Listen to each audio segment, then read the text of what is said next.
Today I show you how to troubleshoot network connectivity problems with mobile data on your Samsung Galaxy Android phone. You can try to see if the mobile data is working, and it is working. You can open a browser like Chrome or Firefox. If the browser works but the mobile data for some specific apps it doesn't work, or some things are just a bit too slow, you can actually change the settings or check the settings for data usage.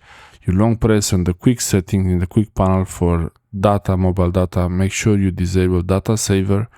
That's going to make some delays into the background refresh for the apps. And also you can check in the settings. This is the same page here. I will show you now how to get to it. So from the settings page, you open the settings app, go to connections, and then switch to data usage. And under the data usage page, you see data saver is off now. And also you can check the allowed apps, allowed networks for apps. So you might have some apps that you changed before to Wi-Fi only to save data. But if you did that, those apps will not be able to use the internet on the mobile data on 4G or 5G internet.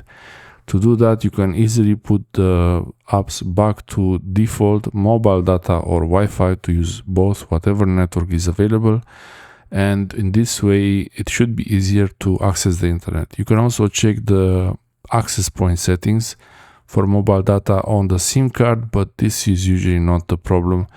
Most of the time is a permission problem that an app doesn't have access to use the mobile data.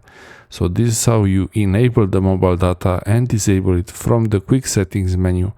And you can also allow most of the apps or all the apps if you want. You can easily control the internet access from the quick settings menu.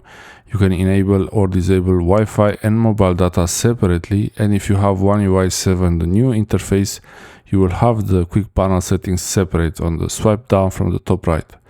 I hope this helps you get your internet back on your Samsung Galaxy Android phone, and let me know in the comment section below if you're happy with your phone or which phone you think is better these days. Thanks for watching.